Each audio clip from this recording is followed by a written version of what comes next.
Spirits in Stone with Glenn Kreisberg. You're listening to Brothers of the Serpent podcast.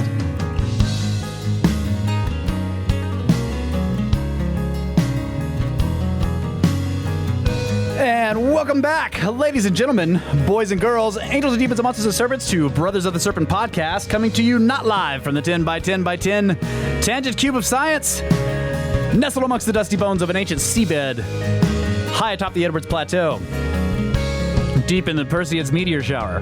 Yes. I got a picture of one. Oh, good. Yeah. I was out at night taking long exposures, and I got one in an hour. One. Is it? Can you set that camera to like just stay open for an hour, or is it 30 minutes? No, 30 seconds is the limit. You know, I pick a setting that has I'm using a shorter exposure. It's 15 seconds. But I have some of the other settings set to like grab a lot of light. So there is the wide aperture and all that the atmosphere is kind of bright, but if I didn't do that, then a shooting star wouldn't really show up. It'd be really dim because it's so fast. Okay. In a 30, like if I had it set for 30 seconds. Yeah, it's taking 30 seconds to really brighten up the stars, and then this shooting star happens in a second, and it just wouldn't really. So you have to get lucky. And I did get lucky when I was trying to photograph Comet Neowise. There were a couple of shots that I took, and I was constantly changing settings to try to get this comet to pop, you know. And I was constantly changing settings, taking pictures. And in 2 or 3 of the pictures, there were all these shooting stars coming like from around the comet. It was really interesting. There were, I think, 3 that were radiating from where the comet was, and then there was another one that was just going across in like 2 or 3 different pictures. Wow. And so when I went out to try to catch a shooting star, I went back through the camera to look at those photos, and it shows you what the settings were. Yeah. So I set it up like those. And yeah. Wow. I got one.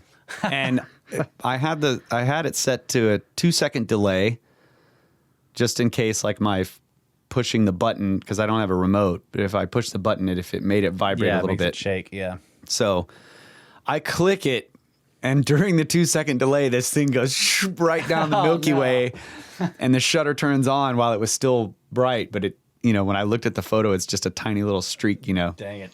Yeah, it's a long streak, but it's not real bright compared to the rest of the stars. You just caught the end of it. Yeah. God. So I was really impressed with that guy who did the composite. What, the old woman?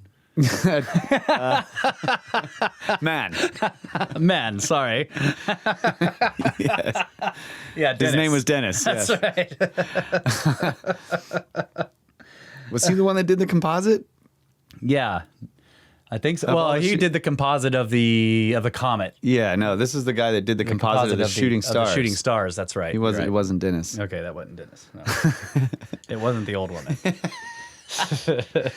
But yeah, so that was very impressive. And he said in the article that you read, it was like hours and hours and hours of shooting time. That's right. Yeah, it's incredible. Over days of observations. Yeah. So yeah, I want to go out tonight after the show and try to take a few more, because it's like tonight and tomorrow is supposed to be the best, right? Yeah, I think so. Yeah. Yep, 12th. So this would be one of the peak nights. Yeah. And Laura and I went out there and stood around, saw quite a few, and it's really cool because we've been learning from Matheson, and so I've been using this time also to notice and find the constellations, and of course I found Perseus coming up. It's rising up in the eastern horizon, very dim. It's really hard to see, but I can see his little triangular head. Yeah, and then above him is a bright star constellation. Now I can't remember what the name of it is, but it's sort of a zigzag line. And they're radiating out from that point. Even when they're on the other side of the sky, they make a line that you can say, yep, that traces back. And then I did see one that appeared to have emanated from the Aquarids. Oh, one night too. It was going towards Perseus. Huh. But then the moon rises up at about 11 o'clock. Yeah, that's right. Yeah. But it's beautiful too, with Mars. And I really love being able to pick out Ophiuchus and Yeah. find the serpent, and Yeah. see the tower, and then Hercules and the corona. then you tilt way back, and you can. I have to see it. I've found that I can't find Hercules without looking at Ophiuchus and then keep leaning back because he's above him, right? Yeah. I can't find him in the sword if I'm looking in any other direction except for the one I'm used to. And he's with. upside down right now. So the way I find him is I see the corona very easily. The thing that he's reaching for. Yeah, the crown. The crown. Yeah. It's called the corona or something, the constellation. That one's easy for me to pick out. Okay, that V shape. And then I just look up from there and you can see his square head. Yeah. So Yeah. And I've learned now to, instead of trying to see, like what Matheson was saying, was instead of trying to see the whole constellation, which in some cases that's impossible. Yeah. Pick out features that you do recognize, and then you just know, right? Like that. So his square head is easy for me to see. Yeah. And so that's how I see Hercules now. Yeah. And it's I find Ophiuchus by looking at Scorpio, and he's standing above Scorpio with his foot in the Milky Way, and he's like a tall tower. Yeah. And then after I see the top of the tower, I can make him out, and then I can find the snake. The serpent. Yeah. And I'm doing this with Virgo because Virgo is really hard to see, but there's one bright star in there that I can easily recognize, and it's called Spica. And then to the right and up a little bit is Arcturus, another really bright star. Yeah, yeah. So I'm realizing too that another good way is to recognize these stars and memorize their names. And then it's like I'm looking at Virgo even though I can't see it at all. But Spica is one bright star that I can definitely easily make out within that constellation. Okay, yeah, that makes sense. So I wonder what the rating is here, the night sky rating for a moonless night on that 1 to 10 scale that they use. Yeah, I don't know. Probably maybe a 6 or a 7. Maybe I've got some distant small town lights. And there's small town lights, so yeah. Glows on the horizon. Yeah. Well, speaking of space, space weather news. New space weather news song from spaceweather.com. The Perseid meteor shower. The Perseid meteor shower is peaking now, and worldwide observers are counting as many as 50 per hour, with even more possible tonight. Perseid meteors can appear at any local time after about 10 p.m., but the best time to look is during the hours before sunrise when the constellation Perseus is high in the sky. So yeah, the 11th, 12th, and 13th will be the best nights for viewing. Yeah, it was a new space weather song. Totally caught me by surprise. Busted out on me. I was like, still working on it, folks. I was like, maybe this is the wrong keypad.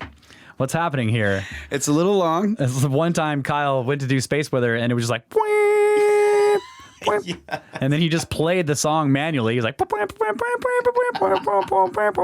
kind of thought that's what was happening right there. But no, it's a new space weather song. That's good. I'm still working on it.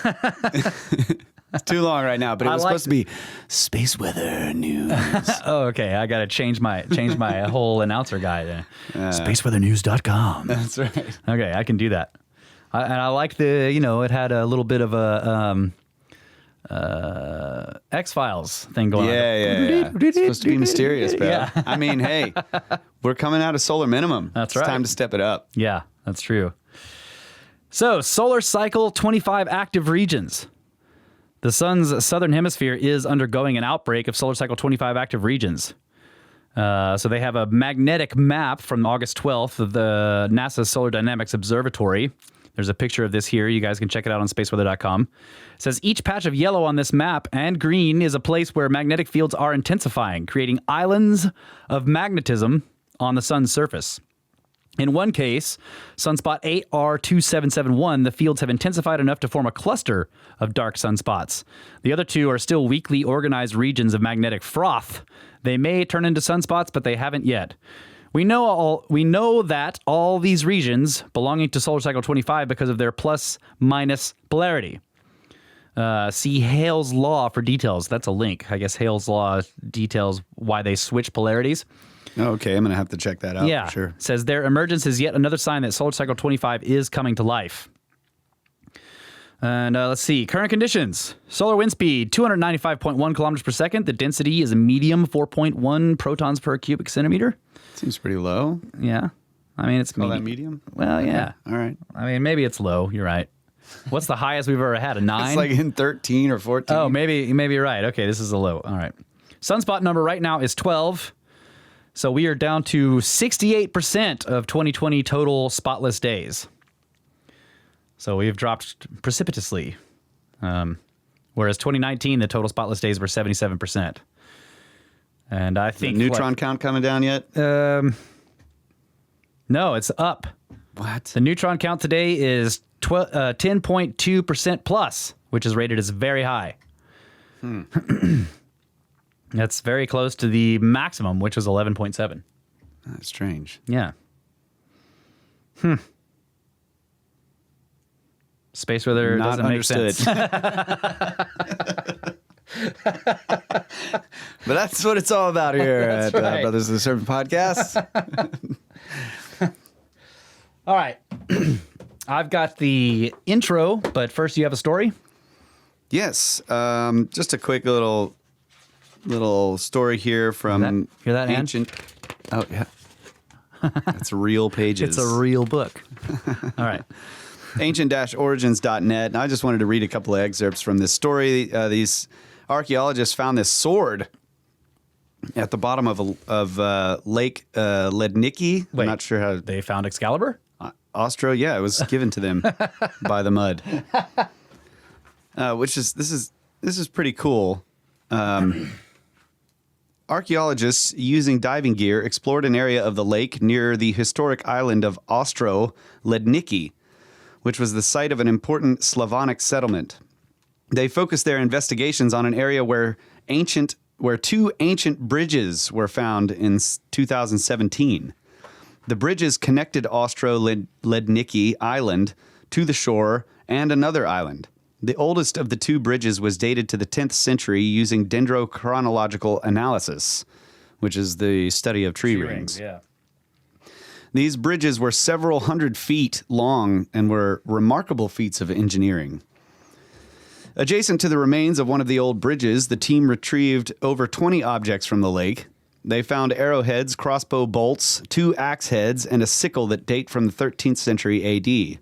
The axe heads discovered at the site were similar to the ones made in Scandinavia in the 10th century AD. This is also where the rare medieval sword was discovered.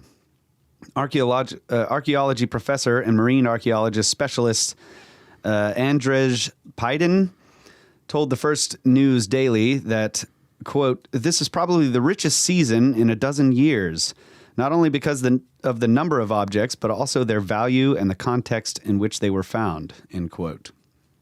The rare medieval sword, the prized find at this site, is encrusted and ornately decorated. The sword is one of several retrieved from the bottom of the lake over the years.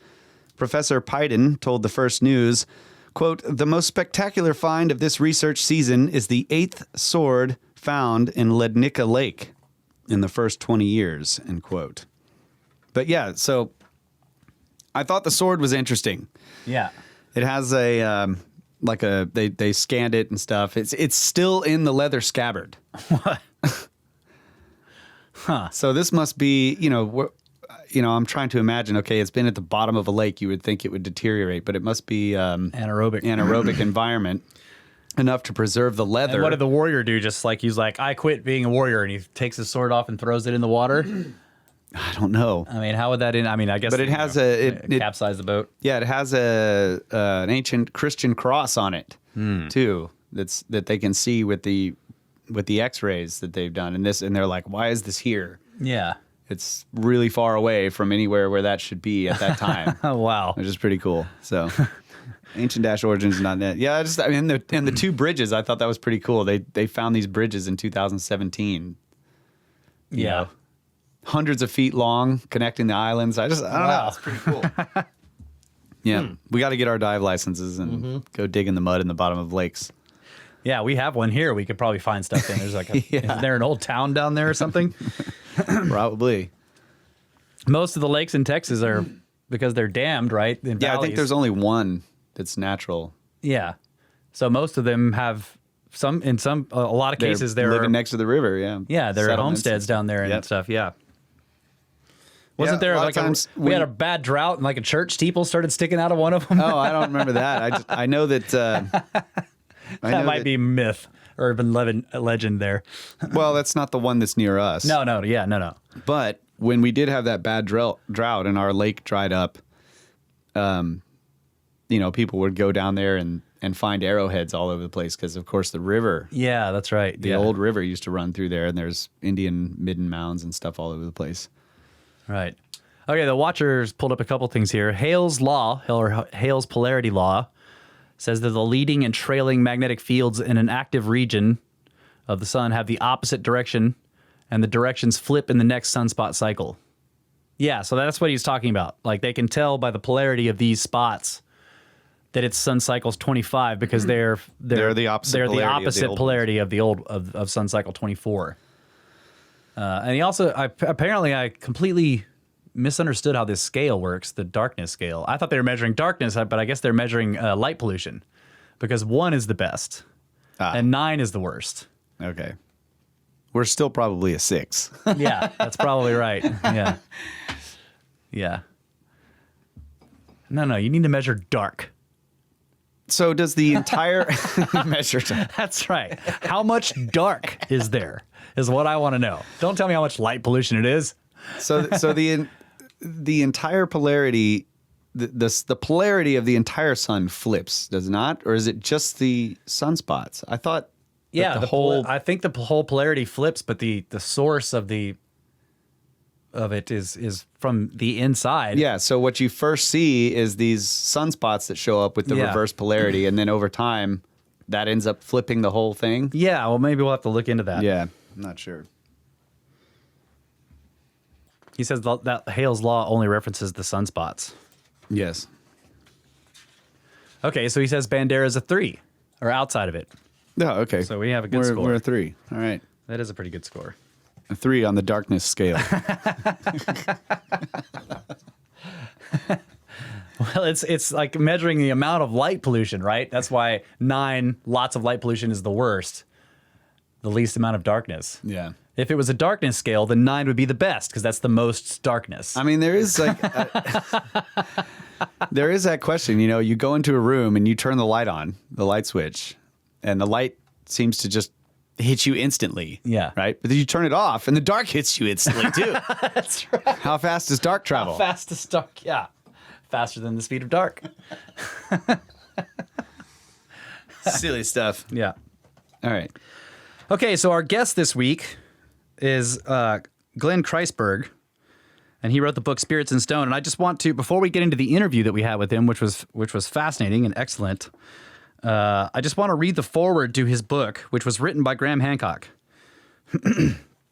So, Graham says, I've had the privilege of exploring ancient cultural stone sites of the American Northeast during a ramble to in the backwoods, walking the walk through the hidden landscapes with Glenn Kreisberg. I say hidden landscapes quite deliberately because Glenn is among those of us who contend that modern, technological, 21st century America sits amid the ruins and remnants of an advanced, mysterious, and remotely ancient culture, the unrecognized and unacknowledged high culture of the Native Americans themselves. Yet in many cases, the surviving fragments of their legacy, and fragments are all we have, are so different and so strange to our eyes, conditioned by our particular kind of technology and by the reductionist materialist bias of Western science, that we literally fail to see them. What my rambles with Glenn have shown me, however, and what this book will reveal to you, are that those fragments are indeed present, even in the intensively settled, heavily farmed, and economically developed Northeast, where the barbaric forces of modernization have been at work the longest, erasing and confusing the record of stone. What is needed is what Glenn brings to the endeavor, the eye to see them and a deep understanding of the very different and very ancient system of ideas that inspired their creation. And then suddenly a meaningful and coherent picture comes into view. We today, in the midst of our built urban environments, do not see the stars, or if we see them, it is rarely and through a glass darkly, because the intense light pollution generated by our cities and beltways and industrial zones obscures the sky. But for the ancients, things were different, not because they were primitive, but as a result of a profound understanding of the human condition, and as a matter of informed choice, they lived amid an enchanted landscape in which underworld and earth and sky were all intimately connected, and in which it was a sacred duty for humans to keep and tend the earth, to revere and wonder at the majesty of the heavens, to trace out and harness the lines of energy running through this planetary body, and to reaffirm its marriage to the cosmos at key moments of the year. The Hermetic maxim, as above, so below, can be applied in ancient North America just as strongly and with just such energizing, healing, and soul-enriching effects as it applied in the sacred megalithic centers of the archaic Old World. It is therefore very much to the point that Spirits in Stone does not confine itself to the enigmas of the American Northeast, but also spreads a wider net to encompass sites such as Karnak in Brittany and the megalithic temples of Malta, where the exact same principles of cosmic and earthly harmony are shown to have been at work. What is different in America is only the scale of destruction of this ancient worldwide system. Deliberate destruction pursued for short-term economic gains by rude and barbarous incomers whose cultures have been cut off from the well springs of planetary wisdom for so long that they were literally unable to see the pearls of great price that they so carelessly and callously swept away. We, their descendants, need not be so blind. Thanks to the efforts of Glenn Kreisberg and others, the sacred landscapes are little by little being made visible to us again, and there is hope that the system of cosmic enchantment that they enshrine, to which Native American cultures stand closer than perhaps any others on Earth, may yet be recovered. Enjoy Spirits in Stone. I highly recommend this book. Take it with you on your own rambles through the backwoods. That's great. Yep. Excellent as always. And the book itself is also excellent. And so is our interview with him. So let's go ahead and get into that. All right.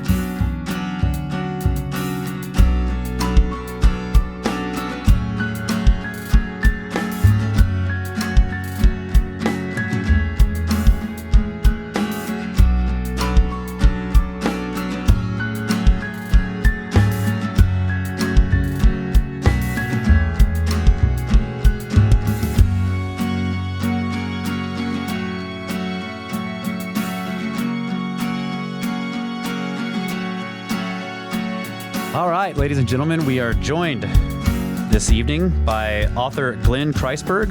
He is the author of Spirits in Stone, a book about the secrets of megalithic America, decoding the ancient cultural stone landscapes of the Northeast. And Glenn, thank you so much for joining us. We're glad to have you on the show. Thanks for having me. Nice to be here. Yeah, so I'm really excited about this. We've been up to Vermont. Our listeners know that we have done some exploring up there at some of the stone structures that are found mysteriously in the woods and on the hillsides and mountainsides in Vermont. And we had our friend Archer, who we call GMA. He was in here and he talked about going to look at some serpent effigies in New York, and that's kind of what started us talking. You wanted to talk to us about that. And so we were like, yeah, let's get him on the show and talk, because you have a whole bunch of information about these structures. And the first thing I want to ask you is how did you kind of get interested in this subject? What started your quest here on these topics? Well, I've always had an interest in ancient history and culture and mythology back from when I worked in an antiquarian bookstore as a kid, as a teenager. In my hometown, Woodstock, New York, there was a great used bookstore called Three Geese in Flight that had Arthurian legend and Celtic mythology and all this great kind of alternative history in a lot of ways, because it's not the stuff you hear about when you go to school necessarily. So, that kind of got me started.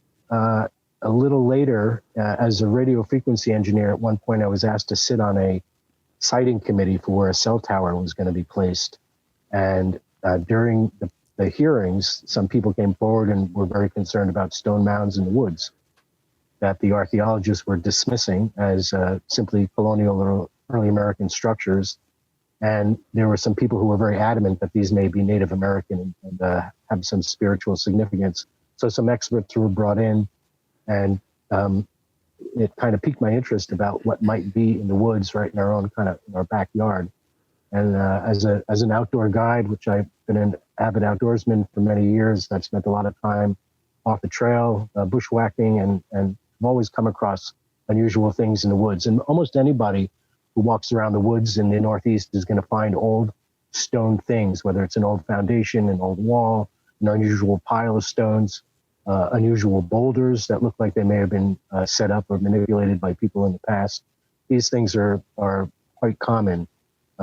So it's really interesting, and it kind of got me thinking. What's this? Do you know what would you say is the span of these things? I know you say the Northeast, but what do you mean by that? Did they go all the way down to like the Carolinas, or are we talking about the whole eastern seaboard? Well, what we're seeing is a pattern that's actually universal around the globe. Right. If we look at the meaning of these things, if we look at a lot of the research that's out there, it indicates that this was a cultural phenomenon going back to the earliest times of human history. And one of the first things people did, of course, with their hands was made stone tools. And eventually they started using those tools for more abstract things than just hunting and survival. But, we started seeing other types of representations, effigies, and alignments with events on the horizon having to do with observing the sky very closely, which is, again, one of the things that people did in prehistory that we don't really incorporate in our lives quite as much today in a fundamental way as people did, 10 or 20 or 50,000 years ago, where once it got dark, they sat around the fire and looked at the sky and looked for the patterns and watched the motions. So that's all encoded in the stone monoliths and constructions, dolmens, artifacts around the world. And so there are actual what you would call dolmens here in the U.S. and in the Northeast there. They're dolmens, but don't geologists say that they're basically glacial erratics or something? For the most part. In the East Coast, there's been quite a bit of research going all the way from Alabama up to Maine that shows that it's really a pan-Appalachian phenomenon in our local region, where these things have been built as long as humans have been inhabiting this region. So whether that's 15, 20, 25,000 years ago when people first arrived, they brought with them cultural beliefs and skills that had been developed for thousands of years before they made it to this part of the globe, but they still carried out those activities, those cultural activities of sky watching and creating monuments to represent their belief system. So one thing I was wondering about is how old you think some of these structures are. I know you communicate with the natives in the area. Do they have any idea how old some of these things are? Well, there has been just recently there was a study that was published on a site in Pennsylvania called the Ole Hills site. This was the first site that was tested with OSL, optical stimulated luminescence dating, where they took a large cairn, platform cairn, and took samples from below the surface that had not been exposed to sunlight. And this site dated to about 770 BC, plus or minus 330 years. That's, I think, about 2,500 years ago, perhaps. So obviously Native American, yes. Maybe woodland period, middle woodland period, not as far back as could potentially be found if you started uniformly testing these sites. I think you'd find some that date back 10,000 or 12,000 years, probably, again,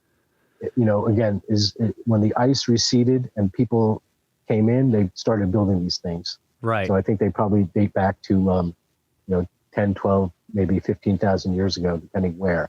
And the glacier erratics that the geologists attribute these to, what the geologists will say is that as the glaciers receded, these large boulders and stones that were within the ice, as the ice receded and melted, they just simply dropped to the ground in place. Right. And that's absolutely true. That's a proven fact of geology. But it's not mutually exclusive. That could have happened, and then people could have came across that erratic and set it up and manipulated it and put it and configured it in a way that had meaning to them. And the evidence is there in the mathematics, in the alignments, in the position on the ground, and the relationship to the horizon and also to other sites, because you see alignments between these locations that indicate an understanding of the solar movements, the solstices, the equinoxes, even the lunar movements were marked quite clearly in many of these sites, the minimums and the maximums. So they had a sophistication going on. Not talking contact 500 years ago. We're talking 1,000, 5,000, 10,000 years ago. They had a sophistication, probably left over from a higher civilization that was lost when the Younger Dryas event kind of wiped the slate clean, which was around the same time that the glaciers were receding. So you had really thick ice all the way down to Long Island and coming across the Midwest of America. The Wisconsin, the Illinois glaciers came down quite far at their last glacier maximum. That certainly would have scoured the landscape and anything underneath it. But after the receding of those glaciers, whatever civilization had been there prior would have had to pick itself up and start over. And they would have had knowledge and skills, but not necessarily the resources to carry out. So it would have been a preservation effort. Let's keep this information, this important knowledge alive within humanity until it's reset, until they can begin to keep records and understand and preserve what had happened. Yeah, and those are the great monuments we see around in Peru and Egypt. Yes, Malta, are the remnants. So they were tracking. You're talking about astronomical alignments. Do you think that any of it was aimed at processional understanding? Have you seen any evidence of that? Very much so. I think that's kind of the underlying key factor to all of this. Oh man, that must upset anybody that that's an archaeologist. Well, there are people like Anthony Avini at Colgate University. He's kind of America's premier archaeoastronomer. He understands that ancient people watched and got precession, and it's just that when you go far enough back before the time of the Greeks, where scientific and technical terminology didn't exist until the Greeks, so everything was preserved in allegory and symbolism and mythology that's lacking of technical or scientific terminology. So you have to decode it, decode the symbolisms. But precession is there. There's the wonderful book, I'm sure you've heard of, Hamlet's Mill. Yes. And that is their thesis there is that the single preoccupation of pre-literate human culture was tracking of the precession of the equinox. Now the site that your friend told you about in Overlook Mountain in Woodstock with the Draco petriform, that Draco is very much a constellation that's tied to precession of the equinox and understanding the great year and the cycles of time related to the concepts in the Yugas and the East Indian Vedic scriptures and the Mayan Baktuns and their long cycle calendars. They all looked at the effects of precession over great periods of time and how it affected human consciousness, the rise and fall of civilization, of technology. All of that is connected to precession. Now, understanding what precession is and how that affects us and how that ties into the rise and fall of consciousness, that's a whole nother aspect of this mystery that is also equally fascinating. Yes, I think so too. And it's hard to, it seems clear to us, I think, from everything we've talked about on our show, that ancient people were tracking this phenomena. Now, what they thought it meant is a lot harder to understand. And I agree that they do think that it had meaning and effect on our lives. But we've spent countless hours in here trying to decode what exactly they seem to be trying to tell us with all of their monumental structures. So what do you see in the structures you've looked at in your area? Well, in our area, we see alignments with summer solstice sunrises and the rise of the Pleiades in the same position on the evening of the summer solstice. So that would that's like a precessional clock. If you take the reciprocal of viewing the summer solstice sunrise with the rise of Pleiades, and you look in the other direction, which would be the winter solstice sunset on the shortest day of the year, you're going to see an alignment with the galactic center happening in the evening of after the winter solstice sunset.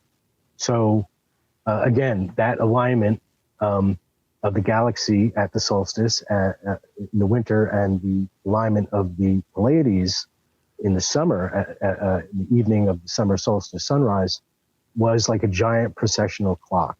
And the people, the ancient sky watchers, would keep track of where those positions were relative to each other, because the constellations would change, but the sun's position would stay the same. And that's how they would measure and keep track of precession. Until somebody, until we forgot it or lost track, or, a couple of generations went by and you had people who may not have thought it was important. But of course it was paramount important, because where these sites are, and specifically I'm talking about a site in my book called Dance Camera Point on the Hudson River, which has a big point of land, and it has an alignment with the mouth of Wappingers Creek directly across the river on the solstice sunrise, and it was marked. And this is actually where when Columbus was sailing up when Henry Hudson was sailing up the Hudson River in 1609 on his third voyage of discovery, looking for the Northwest Passage. He was heading up the Hudson River, and the crew saw this giant ceremony taking place on this point of land with natives dancing in a circle, giant fires, their bodies painted, and they called it the Devil's Dance Chamber. Because to the good Puritan, Calvinists, Dutch Calvinists, anything that was Native American and had to do with spirituality was automatically devil worship. So they labeled it that, and there's a lot of sites in our region that have that devil tag. I noticed and that's actually. Yeah, that's actually a clue that it was a Native American spiritual site. Yeah, every time we see that name somewhere, we're like, we've got to go there. Yeah, we need to go check it out. Yeah, and that's a really good clue that it most likely was an important place to the natives going back thousands of years. And then the settlers came in and realized that and labeled it Devil's Tombstone or Devil's Acre or Devil's Kitchen, where they're brewing up, their devil work. Right, they're summoning Satan. Yeah. So I have a question about your point about the alignment with the center of the galaxy and the winter solstice. I thought that was a phenomenon that was happening right now, and sort of like, I guess, roughly an 80-year period where that's happening, but that it hasn't. That, in other words, that only happens at one period in the precessional cycle. That's exactly right. Well, What's going to happen, like with Pleiades, it's going to rise in that same position, but at a different time of the night. Whereas on the summer solstice, so that alignment is still going to happen. It's just going to happen at a different time of the evening. Okay. Much later, maybe in the morning, much earlier in the morning instead of right after a sunset. Okay, so it's not the sun. I was thinking of the sun is actually eclipsing the center of the galaxy on the winter solstice right now, right? That sounds right. Yeah, because like since have your fact check. If your fact checker said that's correct, then I Watcher. Yeah, check that for us, Watcher. Okay. So Sorry. yeah, you're saying that this moves around in the night sky, and that's why it's a sort of a hand for the clock. They can use it. Is that what you're talking about? That's right, because they would see where it was on the solstices, on the cross quarters, on the equinox. Oh, okay. And that would allow them, right, to understand the motion, its position, where it would expect it to be, but also, because it's, it changes very slowly. You have basically a degree every 72 years. Yeah. So it's barely noticeable in the human lifespan. So you got to watch over many generations and keep track, and then keep watching. and keeping track. And it slips. We know that it slips. We know that, we just had a cross-quarter day, like May 1st and August 1st are considered the cross-quarters. Beltane and Gosh, the Celtic holidays that are halfway between the equinoxes and the solstice and the solstices. But the solar day is actually August 6th or May 6th. Even though they celebrate the holiday on the 1st, it's been changing. It's like when we had to go from the changed calendars and went from the Gregorian to the Julian. Yeah. It's because it was slipping and nobody was noticing that it was slipping and they were losing track, and they eventually had to do a correction and compensate for, what they didn't realize was happening for probably hundreds of years, few centuries. And then they look at it and they go, whoops, we're planting at the wrong time. Why are we planting at the wrong time? So I'm sorry to belabor this point, but are you saying that these stone structures suggest that they knew where the center of the galaxy was? I don't know if I'm saying quite that, although it wouldn't surprise me if they knew, if they had some idea where the center of the galaxy was. I mean, when you talk about the galaxy, I don't know that they viewed it in the astronomical way as we do, from a spiral look from outside in. They saw it as the Milky Way. When I call it galaxy, I should say the Milky Way, because that's really what their belief system is based on, and the details of it in the night sky. There's a lot of cultures. There's a clear dark area or something in the Milky Way isn't that right? That's supposed to be is that halfway of the souls? Yes, that's right. Yeah. It never occurred to me that was the center. So I had to be told that. Well, you're not like an ancient skywatcher. That's true. Yeah, and I don't know if that is that. So is that dark area supposed to be the actual center, where stars are the densest and star formation is happening, and it's supposedly a supermassive black hole. Right, and I'm pretty sure this is right, and it's obscured by dust. Yeah, that's why it's dark. Materials. Yeah. Okay. Yep. Makes a certain amount of sense, but you have to look into it. It's it's quite fantastic to think of how ancient people must have viewed the night sky. Yes. They were so connected to their environment in such an intimate, profound way that we are not today. Right. So they definitely had insights and intuitions. And if you go by what the yugas talk about, the makeup of our mental abilities were probably much different at the other end of the cycle from where we are now. Because we're kind of at the low end, kind of at the shallow, superficial, materialistic end of this human experience. And as we ascend, and we are beginning to ascend out of the darkest ages, which were, what we call the Dark Ages 1,000 years ago. Right. Before the Renaissance, before the Age of Enlightenment, before the Age of Energy. And eventually, if you go by the holy science and Sri Swami Yukteswar, the next era and the next phase in the yugas will be the clean energy phase, where we have tapped into the natural resources that will provide free, unlimited energy, which will, again, be a transformative thing for humankind. Yeah, that would be hugely transformative. Can't happen soon enough. Right. Yeah. So, in your research, what do you think is some of the most fascinating things that you've come across, or ideas? What's blown your mind as you've been looking at these structures? Well, their relationship to the cosmos, for sure, and to understanding the patterns on the macro and the micro level. Because if we are to really consider precession and what we call the observable of precession from Earth, it opens a lot of questions. They actually can't measure precession by measuring from anything within our solar system. It can only be measured against objects outside of our solar system. So that almost indicates that the lunar precession model, or the lunar solar model, gravitational model, the Newtonian model, let's call it, of the gravity of the moon and the gravity of the sun tugging on the Earth and causing it to wobble as it spins, And that's why we see what we observe as precession. The only other answer that would cause that observation from Earth would be if our sun had a binary, and if we were actually had a relationship with another gravitational point in space or another object like another star, and had a long period cycle that would cause the ambient energy in our space to change in a way that would affect our brainwaves. Wow. Yep. So that to me is really, really interesting and compelling to think that and of course most stars in the Milky Way are binaries. I think 80% are binaries. So it would almost be unusual for us to not have the sun have a binary relationship.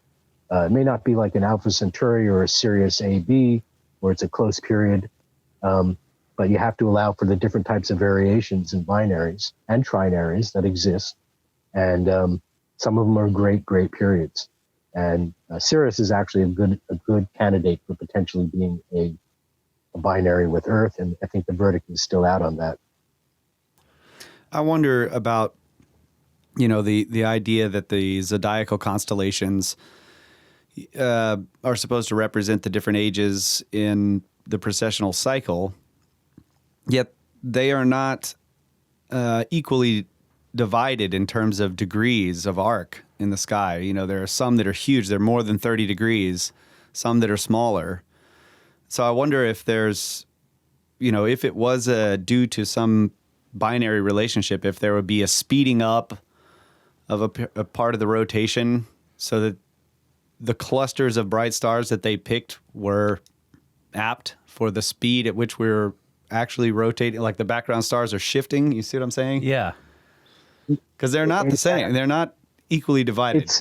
No, that's true. And of course, they had to work with what they had to work with when it came to the zodiacal. And I think that's a reason why you have what is equally important, which are the circumpolar constellations. There's another band of constellations that always spin around celestial north, the point in the sky where the Earth's axis is pointing.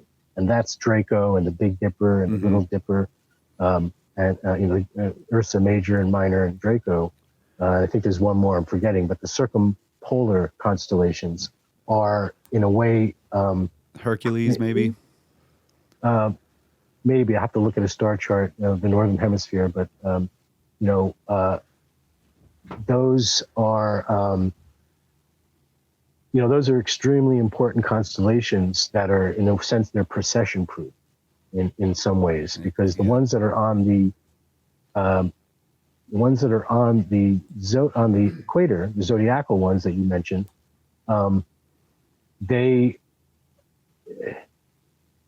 they're easier to track visually, even though they're not that easy. But as far as spotting them and seeing where they are on the horizon and the sunrise and the sunset, that's pretty well set.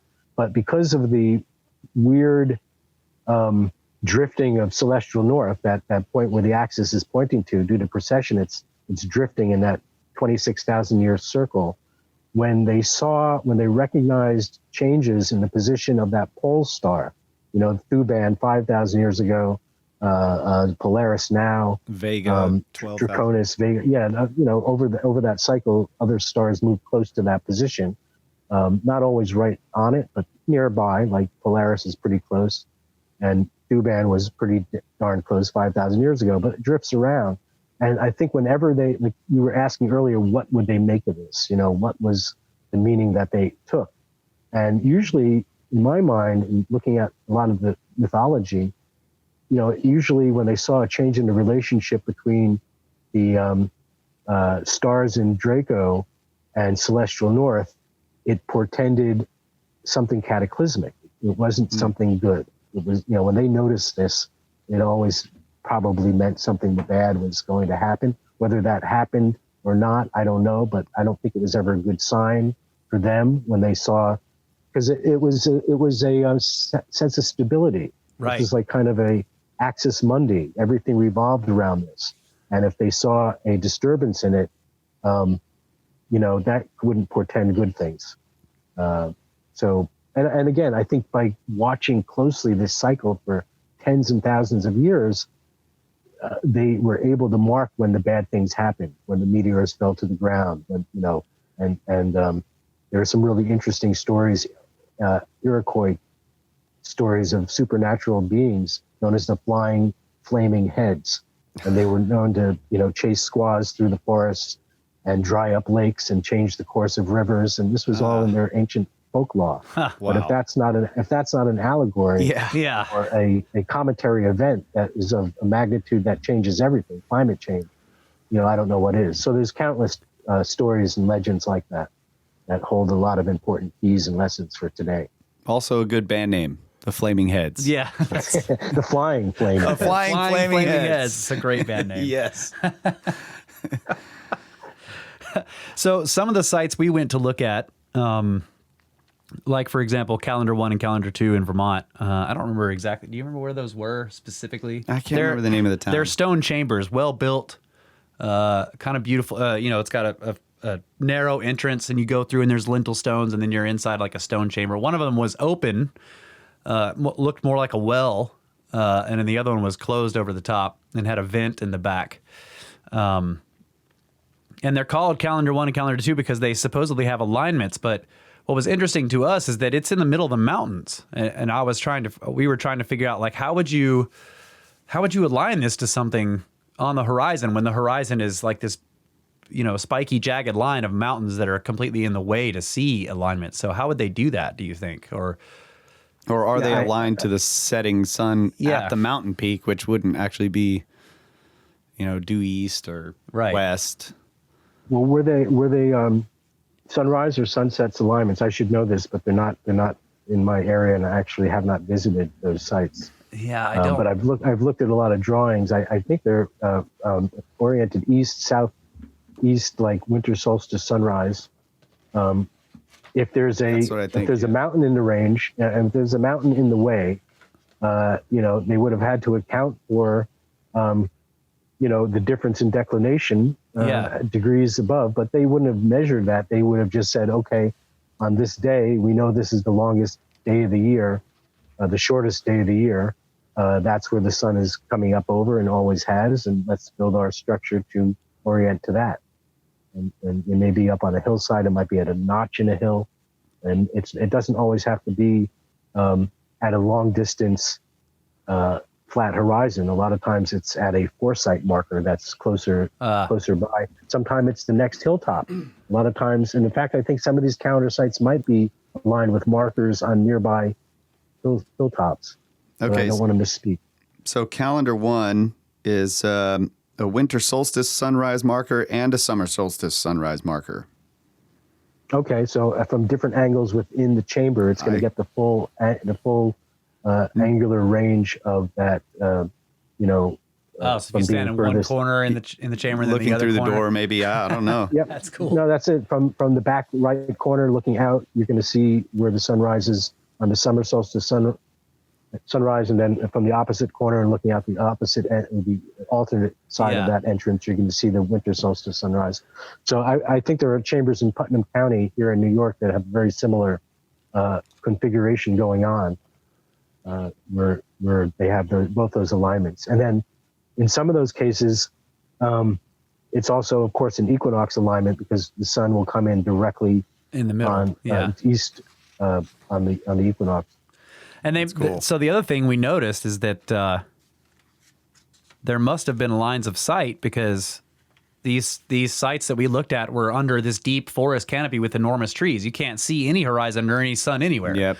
So they must have either the hillside was not forested or they had a line of sight somehow because, and obviously if it was built thousands of years ago, we don't know what it looked like. But to us, we're just like, man, you can't see any part of the sky here.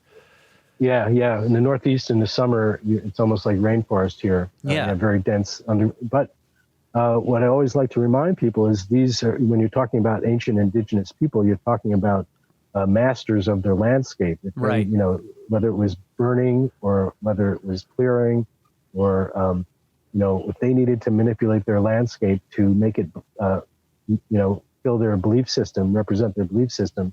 This would have been an easy task, whether it was cutting down trees to create a line of sight, alignment to the horizon, or getting rid of under brush, through fire management, they had it going on. Right. So I don't think these were things that were beyond their capabilities if it's something that they needed to do. Absolutely. I completely agree. I mean, and the stonework shows lots of skill. I mean, that's one of the things we noticed is just how well they're made. And, we're in Texas. We have farmers around here, and they make piles of rocks outside of their fields, and they don't look anything like these structures. The idea that this is just farmers piling up rock, getting them out of their way. And we're like, hold on. First of all, we're on the side of a mountain.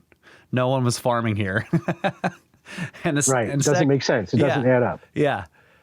Yeah. And there's no homestead anywhere around it. That's I don't know. But the point that I'm making is I completely agree that they were capable. Whoever built these things were very capable. I just wanted to point out that it must have looked very different for them to have set up alignments unless they were using technology, I guess. I mean, it's possible to know what the alignment is and go under that canopy and build the structure where it's aligned if you have the right tools, I guess. You don't have to be looking at the horizon. What I found is, and you'll see a lot of the sites in my book, some of them are line of sight, but many of them are not line of sight. And many of them I would attribute to ancient people having the skill to survey straight lines. Yes. This would be spherical geometry, basically. And a lot of these sites are connected along straight lines that would indicate that they had the ability to run a straight line through the woods for a great distance to another point, like a geodesic marker. Yeah. Which the USGS uses, which the NOAA uses. You find these circular waypoint, markers in the stones at various locations, set by geologists so that they have a marker which connects to others.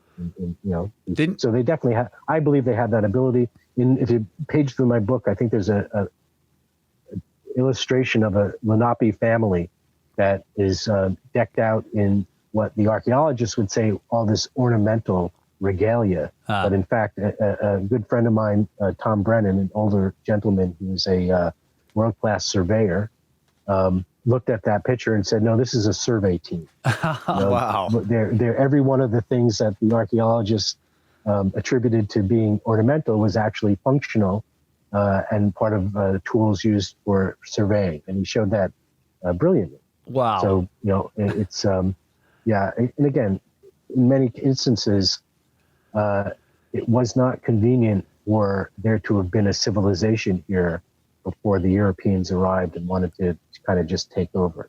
So to say that the people who were here 1,000 years before had that kind of ability, the ability to survey, the ability to measure astronomical alignments and preserve them, in their churches, in their spiritual sites, and they're spread all over the landscape. That's information that I don't think the Europeans wanted, the settlers wanted out there. Just right. stood in the way. It's easier to take land from like very primitive barbarians, is what you're saying. Yeah, savages, or just to say there was nothing here. Right. Ours for the taking. Yeah. So they're not given the due justice they have for the sophistication of the civilization that existed here, the native civilization. And I always love to bring up the book Manitou. Yeah, we have that one too. Yep, Sacred Landscape of New England's Native Civilization. That's right. And just beautiful. Yep. That's where I got the information from Calendar 1 just now. I knew it was in here. That's like the Bible for us stone construction folks in the Northeast. That's cool. You walk around looking for stuff in the woods that looks like what you found in Manitou. Yeah. So Yeah. highly recommend that. That's one of the things I was going to ask you is being up in the Northeast and just, on my uncle's land, there's just rock walls going everywhere. And they all think that they're colonial, and maybe some of them are, but I was curious to know, is there a way to tell the difference? Well, I think there is. I mean, I think if you look at enough walls in the woods, you can start to see, again, patterns. In European and early American construction, you see this Eurocentric type of, horizontal, lateral courses of stone. And when you look at a Native American wall or an effigy wall or something that's like a serpent wall, so to speak, you don't see that same orderly, Eurocentric it's heterogeneous configuration. Is that what you're saying? It's a little more haphazard, but still built to stand the test of time. Right. You know, you're not going to find a loose stone in there. Everything is set, but not in necessarily kind of that European nice orderly fashion. Courses. So that's one way. And again, understanding its context. You know, a serpentine wall that ends in a glacier erratic that serves no purpose. It's not an enclosure. It's not a survey wall boundary. It's not, you know, due to field clearing or farm beautification. You know, kind of through process of elimination, you say this is something different. It doesn't fit that bucket of colonial early American stone wall. And there's certainly, you know, there were hundreds of thousands of miles of stone walls that have been documented in New England. And the vast majority of them are early American or colonial constructions, because there was a vast amount of agriculture that took place. But when you see things that are constructed with great care, not just tossed out of the way to get them, you know, out of the field or lined up in a row just to create a boundary, but really with care. And then when you see things that, you know, look like cairns, that look like turtles, unmistakably an effigy of a turtle, and the turtle is such a prominent part of Native American creation myth. It just, you know, why would it not be?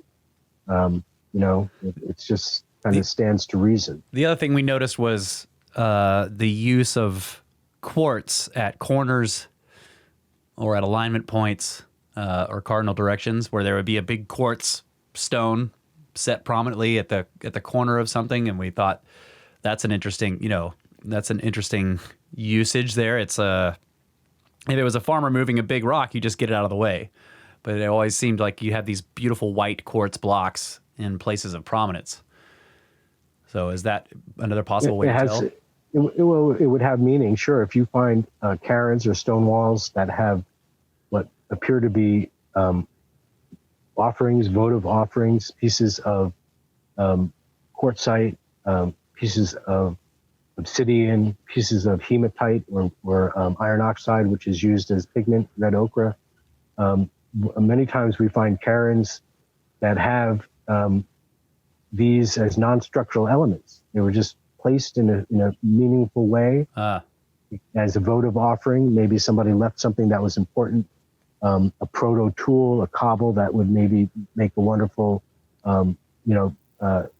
resource for napping, but instead they'll leave it on this structure as an offering. We see a lot of that. It's pretty well documented. Yeah, well, I am talking about actual structural parts though, like huge, the big white.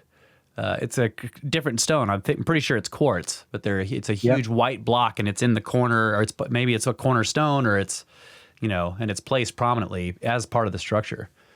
I think it's a phenomenon you see pretty widespread. Some of the structures in Malta seem to have threshold stones that had bolts of quartzite directly through the stone. So the stone that they found naturally had a big piece of quartzite in it. They would use that as a an important stone. Right. In this case, a threshold. But as you're mentioning, they may be a cornerstone or a lintel or some important structural part. So yeah, definitely. Quartz was important because of its piezoelectric properties. Yes, that's right. There was one interesting thing that I found up there walking through the woods. There was a long wall that was going on pretty straight north to south.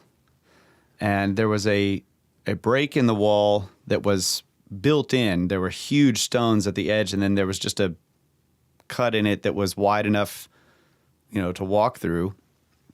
And up the hill, there was a big pointy shaped flat flagstone sitting on top of another boulder pointed at, I went and stood on it and looked, and it points straight down through the gap of this wall. And I had a compass there, and that was basically due east. And I thought, oh my God, holy crap, found something amazing.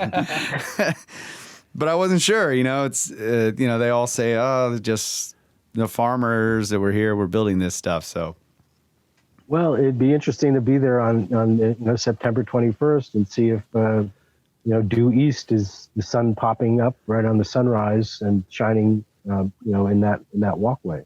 yeah, that'd be cool. That's right. And it was looking right down a valley. Yeah, there was an open valley going down, but of course there's huge trees, trees with the canopy. You couldn't even see the sky. So, well, we were at a site on the summer solstice deep in the Catskills called Spruceton Valley.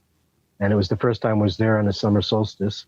And I had a feeling at sunset we would see a light show and that the light would shine in this valley and light up some of these monuments. It's got beautiful walls. It's got these giant cairns, some of them turtle-shaped. Just an amazing sight. But when we were there on the solstice, sure enough, right at sunset, and this is in a deep valley, deep in the middle of the Catskills. But the way the valley is aligned, the ancient people who resided there realized, and this is probably why they resided there and made it such a special place for them, the sun shone directly up the valley, right up to the very end. Wow. Just because of the way the valley was naturally aligned with the contour of the mountains at, this was pretty late. It was about 8 o'clock, 8:30 on June 20th. These things it was like there were altars that were configured on these cairns that were oriented to the northwest where the sun was setting, and they were lighting up. The sunlight, as it was hitting the horizon, was sending rays of light right onto these altars on the ends of the cairn. So it blew our minds. That's awesome. Yeah, very exciting to see that. We took some good pictures, and I've got a Facebook group called Archaeoastronomy and Landscape Archaeology in Northeast America where we post these things. Oh, okay, cool. Yeah, go check it out, folks. Yeah, people should check it out. So I want to go back to, you were talking about these people that had the ability to survey quite long lines sometimes through the mountains. And didn't you mention that there's a really long one? There's a 400 miles? There's a line of structures or monuments. Oh, you're referring to the Hammonasset line. Yes. Can you talk about that? Yeah. Yep, sure. That's really interesting winter solstice sunrise, summer solstice sunset alignment that goes from Montauk Point at the end of Long Island. There's a giant stone there called Council Rock near Fort Pond. And that's kind of where the Montauk Indians had their councils around that rock, why it's called Council Rock. But from that site, heading to the north and west along a summer solstice sunset, about a 303 degree, maybe 318 magnetic, you find all these structures through Connecticut, through New York, through the Catskills, and then using computer software, you can project this line, accounting for the curvature of the Earth, and it goes up through the central part of New York State and then into the Great Lakes, and it terminates on a little island way up off the Kennesaw Peninsula in Michigan, Copper Country, a little island called Manitou Island, which was really surprising to see that name on this tiny little island off the peninsula up there, where all that copper was mined in antiquity, and nobody really understands where it all went. Perhaps fed the Bronze Age in the Mediterranean. But that line, and a lot of people question whether such a line could have been constructed or when it could have been constructed, or is it just happenstance that all of these constructions fall along it? And it's not just a single line. And when it comes up into our region, and you'll see in the book, in Spirits in Stone, it's a whole grid work of systems. These lines are parallel to each other all along the solstice alignment. So you find dozens of sites that are all kind of parallel to each other. And the main one running through the center of them all is this Hammonasset line, because it's kind of like the granddad of them all, running, as you say, 400 miles from Long Island all the way up to I want to say Minnesota. Wow. That is amazing. Is there a significance to the 33rd parallel? Not to this line, but I'm just curious about that because I've noticed stone monuments and stuff, And mounds, earthworks on that line. That I'm not sure about. The 33rd parallel, I'd have to look at what that is. There are a lot of very unexpected alignments. I mean, we're talking about solstices and equinoxes, which are, in my mind, the most common. But there's some really wonderful research out there by a guy named Mark Carlotto. I don't know if you're familiar with him. He's got a small book called Before Atlantis. He's from New England.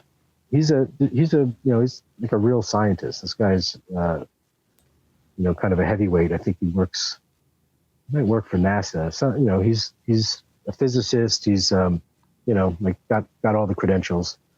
And what he's been looking at is the most ancient structures on Earth and their foundations. And he's documented that there were 4 different North Poles in the last 70,000 years. Oh, yeah. Something along those lines. And many of the way he started realizing where these were that many of the oldest structures on Earth had foundations that are not aligned to the current North Pole. Right. So he started using Google Earth and projecting these, we're talking Peru, we're talking Malta, we're talking China, we're talking Egypt, we're talking Cambodia. And within Egypt, we're talking, quite a few of the oldest sites seem to be aligned all to a different North Pole than our current North Pole.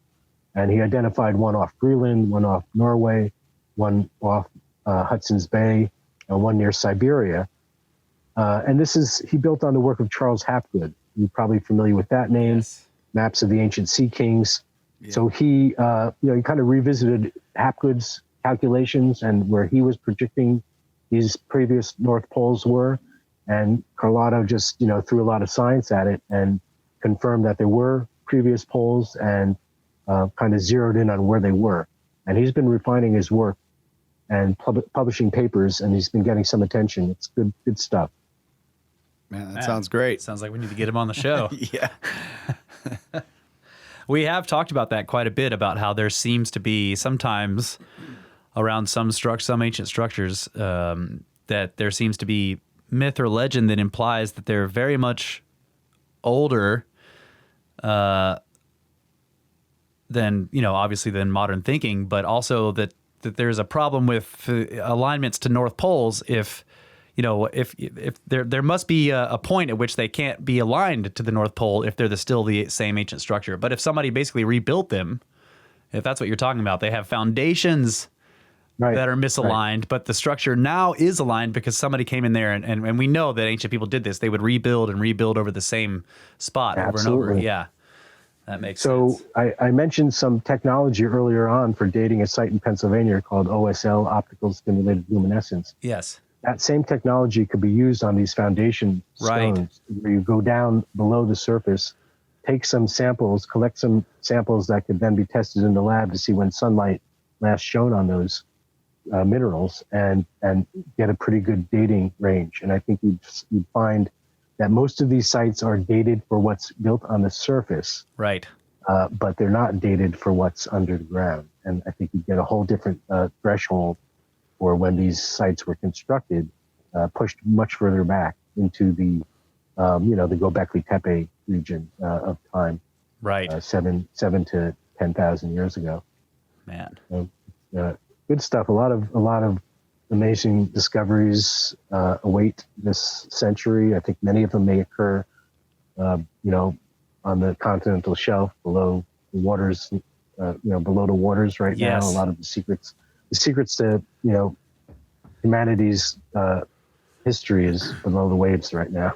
Right. So if that line you're talking about that starts at Council Rock, it actually may keep going into the water, into the ocean, and out onto the shelf, out into what's called the Hudson Canyon. This geologic formation that lines up with the mouth of the Hudson River that goes way out further. Yes. Called Hudson Canyon. Yeah. So, quite possible. Well, we got to get our dive license. Yeah, I know. There's a clue right there. Let's just follow that line and see if we can find something out there. Well, that's the research on the Hammonasset Line. What was so useful about it, and a gentleman named Tom Paul a member of that group, Nira, that I mentioned earlier. He named it the Hammonasset Line because he lives in Hammonasset, and he had stone constructions on his property, and he just started following him hilltop to hilltop in both directions from his house, and realized that as far as he could go in both directions, he was finding these things. And what it allowed for is you to predict, okay, if you project that line, where does it cross the Hudson River? Let's go see if there's something there. And sure enough, there was. And where does it come across on the other side? And, there's something marked there. So, it starts confirming, give you a very strong confirmation that you're onto something. You're getting some validation. Right. Wow. So let's go back to the dolmens and the monoliths or the megaliths. What kind of things like that have you found or looked at, and what do you think of those? Well, what we have here in the Catskills are a bunch of, I call them calendar and compass stones. They're these large boulders, usually 20 tons to 30 tons, and they're set up on base stones, usually 2 or 3 base stones. And again, geologists will tell you that they all just kind of melted out of the glacier in this configuration. Right. But if you look at some of the pictures in my book, the North Shawangunk Dolmen, Reconnoiter Rock out in Piccamoose Mountain, some of these other large boulders, the Lily Pond Stone at Mohonk, these are all set up and aligned with their prominent points and faces, north, south, east, and west. So they're very much compasses. And then in many times they're aligned with themselves and other sites on these solstice alignments. So these were most likely set up, very early on, I believe. Many of these are high on ridge tops, mountain tops or shoulders of mountains. And up high. The last time the glaciers came through the Catskills, they did not go over the summits of the mountains. They put fingers into the valleys. So there were regions up high that were above the ice. And then, of course, when the ice and glacier melted and you had protoglacier lakes, these large lakes like Lake Albany, which is a very large expanded footprint of the Hudson River, there were regions that were sky islands that were between these glacier lakes at the time that the waters were receding and the glaciers were receding. This is probably when people first came into the region by boat and set up these markers, set up these stones that were calendars and compasses and represented, in many cases, sun worship, in some cases, fertility worship. Some of the symbols that we find are related to the sacred feminine. So these would have been some of the earliest examples of human religious activity, sun worship and the sacred feminine. So when we find sites that have aspects that are related to those, we think of the earliest people. So they were setting these up on high spots above the glacial water. Is that what you're talking about? Yeah, I believe so. I think many of them. In fact, there are some theories that think many of these are found at a certain elevation. In our region, many of them are between 800 and 1,100 feet. You go down to the valley floors, you don't find these. You go up to the very summits of the mountains, you don't find them. But there's a band. I don't know how universal. This is what we've discovered locally. Within a few dozen miles of the Woodstock area, all the sites seem to be at a certain elevation above sea level. So it makes you wonder, why? Were they marking something? Were they marking the extent of the ice in glacial times? Were they marking where the water's edge was or where the waters were receding as the glaciers were disappearing? So a lot of it having to do with the landscape and how the landscape was changing. Man, that'd be really interesting to get some geologists out there to, core that area and see what they could find in terms of dating. Yeah. If there was a water level there, there should be some kind of strand lines under the topsoil. That'd be awesome. Yeah, that would make sense. Certainly, most of these sites have a relationship to groundwater. There have been a lot of surveys of sites involving dowsing that seem to correlate groundwater to the constructions on the surface. So really what you're seeing is a three-dimensional representation of a belief system that had a connection to both the sky world and the underworld. The sky world being the stars and the celestial activities and motions of the heavens, and the underworld having to do with sources for water, springs, and areas of what are known as higher permeability, where water will flow through bedrock more readily because of fractures and fissures. And with dowsing and with intuition, ancient people were able to discern where these areas of higher permeability were in the bedrock, and they built their structures on them to mark them, because these were the sources of the springs. And of course, the springs would feed the, along with the rainwaters, they would feed the creeks, and the springs would feed the streams that would lead to the rivers that would lead to the ocean. Right. So these were the sources and sustenance of life.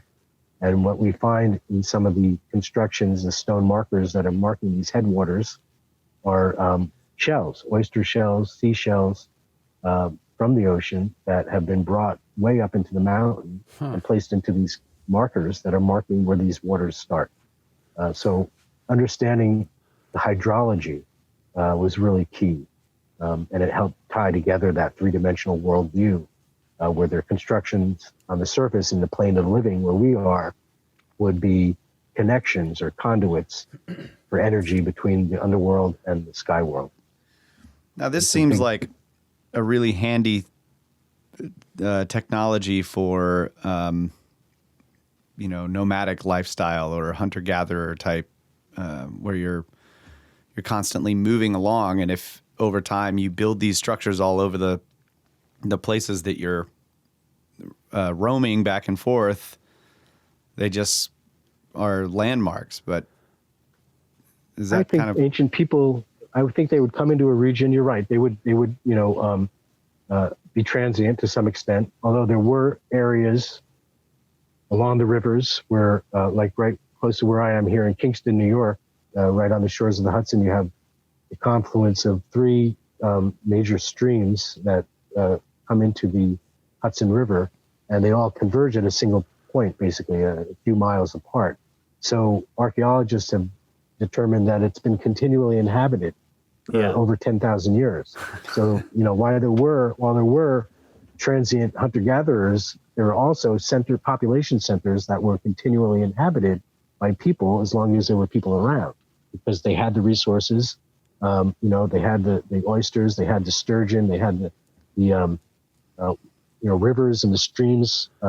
They had the natural travel corridors through the valleys and the mountains that all kind of came to certain points.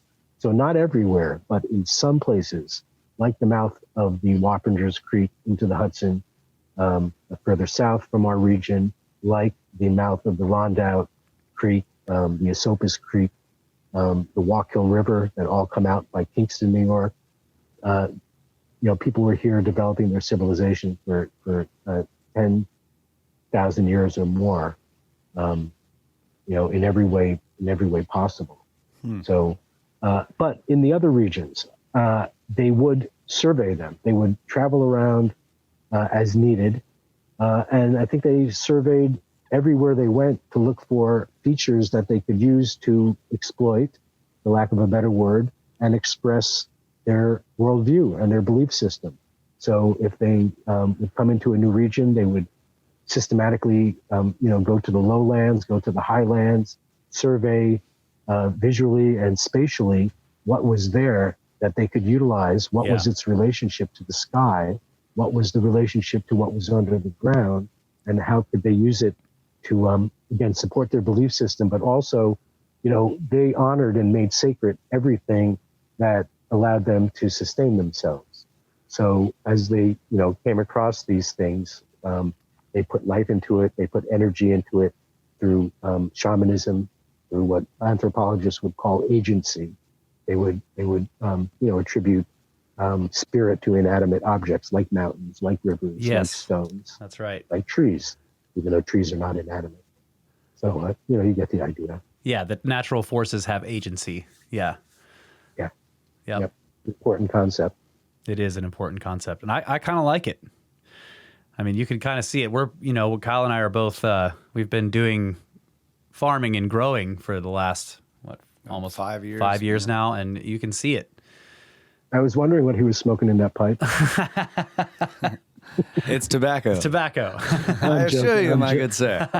I am joking with you. Yeah. No, that's good. Farming, getting back to the land in that way, getting your hands dirty and getting things to grow from it is so fundamental. And very few people do that. Tiny little segment of the population. Right. Yeah. So kudos. Good job, guys. And it has taught us a lot about, ancient peoples and the working with nature versus struggling against it. There's that aspect, especially in this day and age, that the kind of the mindset is like, no, we're going to fight nature, but you learn ways to work with it. It's the key to our survival. If we don't find ways to, that's the struggle that we have today as humans, is trying to find that balance. Right. If we don't find it, we're going to kill ourselves between technology and the natural world. That's and getting them to work for us instead of be our demise. That's right. All right. So I wanted to also talk with you about, you had a recent appearance on The Unexplained, is that right? And you were talking about Malta and acoustics. Yes. I got flown out to LA the first week of March. When I flew back, people started wearing masks in the airport. I was like, something's coming. I don't know what that's all about. Man. And then it hit us like a ton. So they had me come out and talk about the research I did on Malta in 2015, having to do with archaeoacoustics, the archaeology of sound. Because in 2014, there was the first international conference on archaeoacoustics held on the Isle of Malta in the Mediterranean, where a lot of interdisciplinary team of researchers were brought together: psychologists, neurologists, architects, anthropologists, archaeologists, musicians, radio frequency people like myself, to look at the temples there, the Malta temple goddess culture, and try to understand what they were doing with sound. It was more than evident that sound was a prominent part of their belief system. Yeah. But how and what and where and when and why and all that stuff was kind of a mystery. So we went there and we did surveys and we set up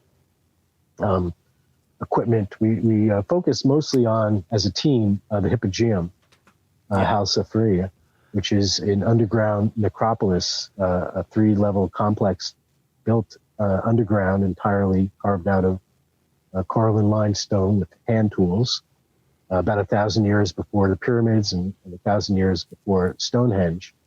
And this thing is so amazing, and it's apparent by using sensitive recording equipment and high sensitivity microphones and doing what we call the replication event with the human voice, as well as certain drums and shells, conch shells and things like that, to see how the sound and the energy would behave in this structure.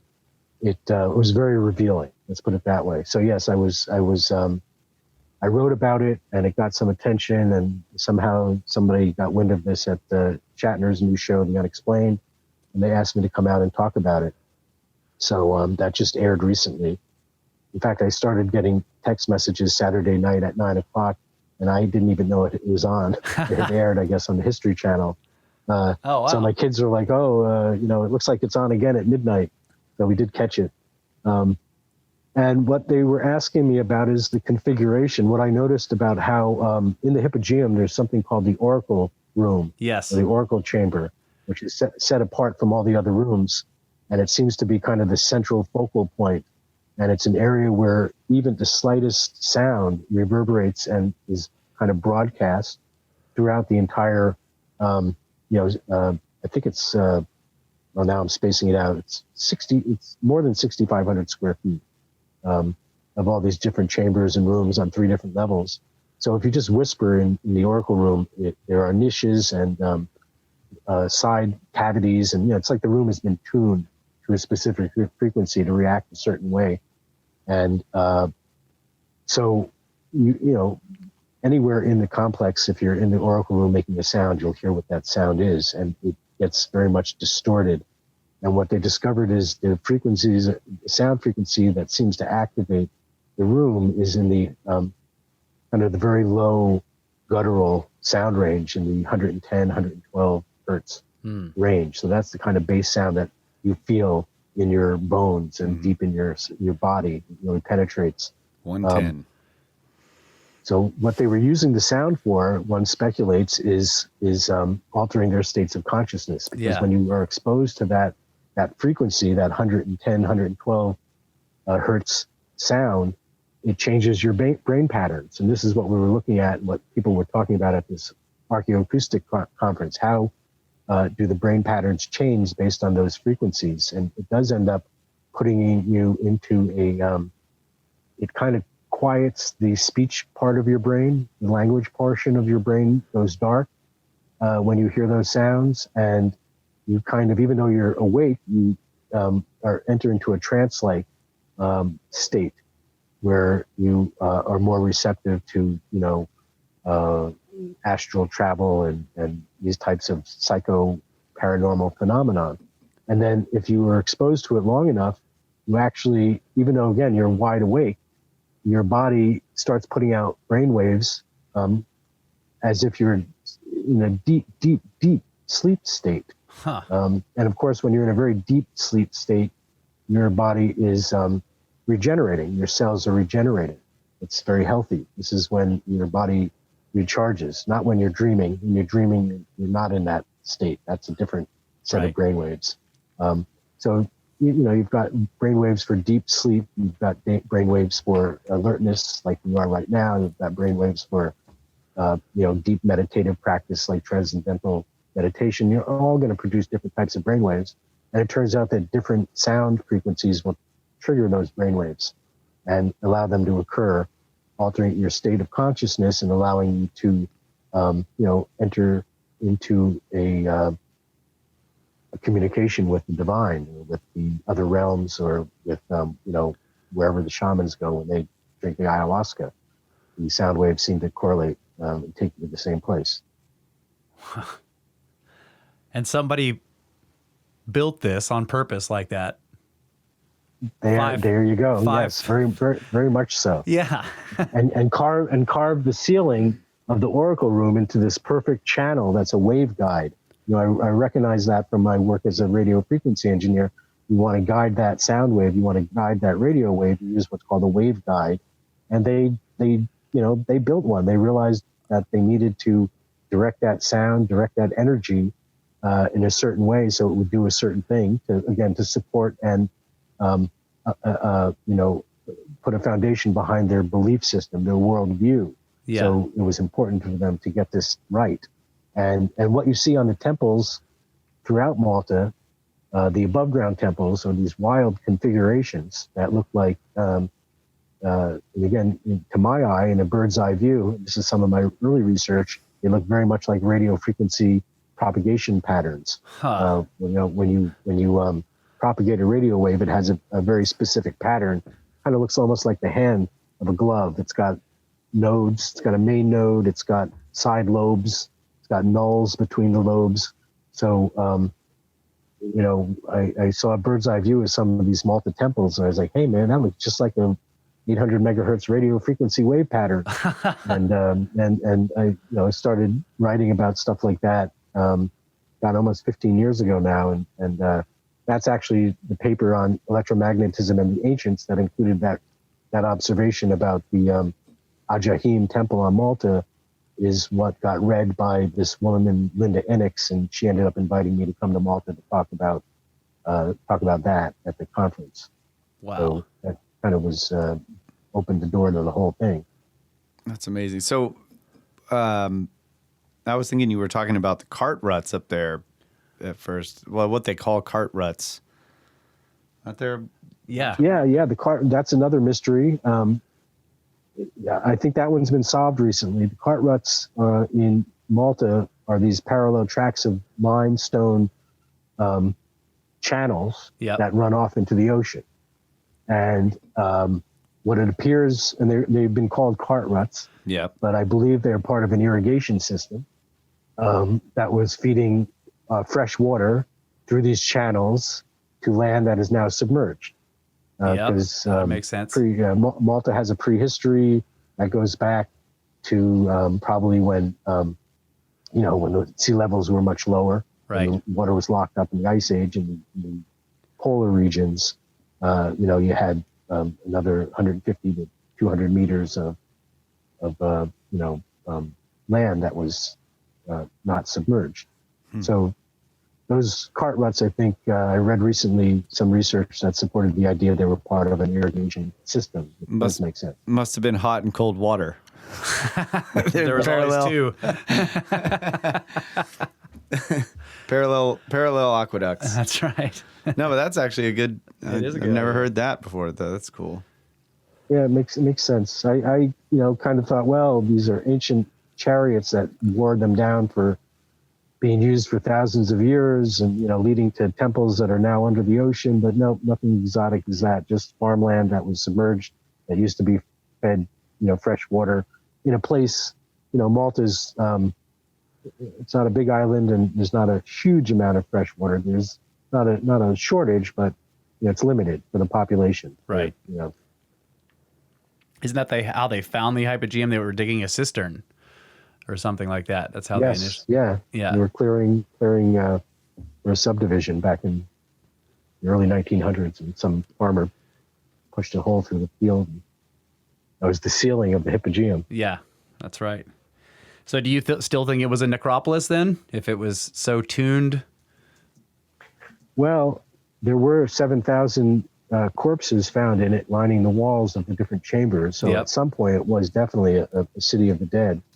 But whether that was its original use or whether it was repurposed, that's hard to say. There's also an area at the very lowest region, the third level lowest, where there was a mishmash of bones. Human and animal, some of them from megafauna that's not local to the region or wasn't local to the region, kind of indicative of a global flood event that may have washed everything into that deepest region at some point. But a lot of mystery on Malta that needs unraveling. It's definitely a great place to let your mind wander. The thing that blows me away about the acoustic tuning in there is that if you're carving it out of the stone, you can't make a mistake. You make a mistake or take off too much, then how do you put it back? Is there any signs that they put mortar in places to fill in? Because if you're doing this by hand, but you see what I'm saying? Like, it seems incredibly difficult. It's a very remarkable and rare example of what's called negative space architecture. Yeah, where instead of you're removing material. Instead of creating with material, you're creating by removing material. And, that's an interesting premise is, how would they deal with making mistakes? And I think a lot of, and I was trying to make this point earlier about the above ground temples, because there's so many of them, and no two of them are the same. Right. And it seems like there was some kind of trial and error experimentation that was going on with the configurations. To get the properties right, to get the sound and behavior right. And, the fact that they have 3 levels of the Hypogeum, makes you wonder if it was built at 3 different periods, whether they were refining it as they went along, whether it was one master plan that they executed from the get-go, from some specification that had been pre-created, or whether it was a experiment as they went along to try to create, what they were hoping to, but not knowing if they'd be successful. Yeah. It's just, it's kind of mind-boggling to wrap your head around what they were trying to do there. Is the oracle room on the bottom floor? Or It's in the middle. It's in the middle level. Okay. Yeah. So they had to have done at least the first 2 levels knowing what they were doing, right? Otherwise, you couldn't build a room like that would talk to every other spot in the structure. And it certainly doesn't seem like, as you were suggesting, that material was added. I don't think there was, I didn't see any mortar or indication that, they brought stone in or they literally carved it out of the existing stone, out of the living rock. No, guys, they started in the middle and they dug their way out. That's how they did it. Well, they did one shaft straight down into the middle of it and then just started working their way back out. In the other segments on that History Channel show, The Unexplained, in the episode that they talk about the Hypogeum, there's an earlier segment that talks about the underground cities that were carved in Turkey. Yes. Yep. And those are also very fascinating. Yeah. Many levels, many chambers, breathing tubes. They really kind of do a deep dive into who would have done this, why would they have done it, are they much older than originally, because they're considered to be from about 800 AD. Yeah. But there's some indication that some of the areas were carved much, much earlier. So Right. they look at that. And again, why would humans need to go underground, and set up a city that would allow them to remain there for a period of time? Right. This is, again, cataclysm, cycles of catastrophe, that type of thing. Fire from the sky, either mass corona, solar events, or cometary events where, those flying, flaming heads were coming at you. Yeah, that's right. And we've looked at some of the Zoroastrian, myths of that where it seems to be that the deity or the god is telling someone to build structures underground to house people in through a catastrophe.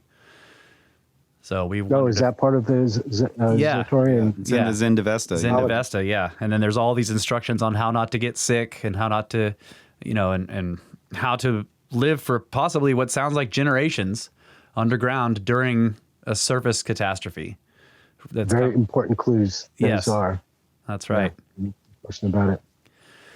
So one other question I had, and this is going back to the structures in the Northeast, and that is about strange. Are there magnetic anomalies associated with these? And didn't you say something that they may have been using some of this for on seeds for crops? Can you talk about that a little? That's. I think you are referencing the research of John Burke. Okay. Who I do include in my book. And John Burke wrote he's passed away a few years ago. He was a wonderful researcher, scientist. Stone of Knowledge, Seed of Plenty is the name of the book.